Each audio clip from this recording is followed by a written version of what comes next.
Hey Spline Gang, welcome back. Connor here. Here are 5 super fast spline tricks and tips I wish I knew sooner, part 1. Number 1. You can add a finished material from one item to another by simply right-clicking the finished object, hitting copy material, then right-clicking the new object and hitting paste material.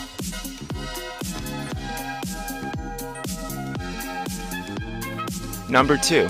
You can recolor your spline projects while maintaining the original balance and colors by opening the hue slider in the post-processing menu.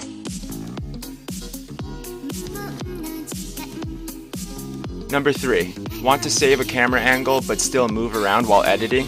Just hit the Add button and create a new camera. When you select this camera, it will go back to the saved original angle. Make as many as you need and rename them appropriately.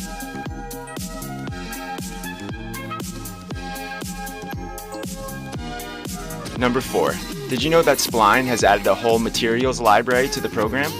Simply click on the object to edit and click the 4 dots next to the material label to explore the library.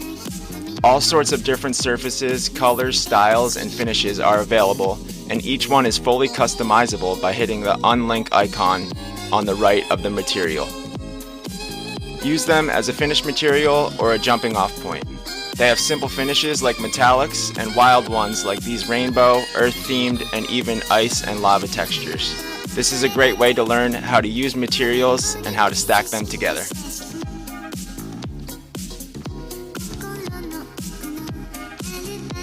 Number 5. Sound effects.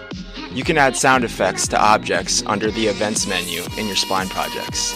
In this example, I'm adding a bouncing sound for when this basketball hits the floor.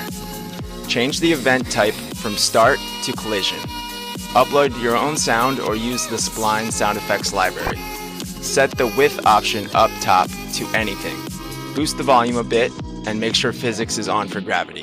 Hit play, watch, and adjust the settings to your preference.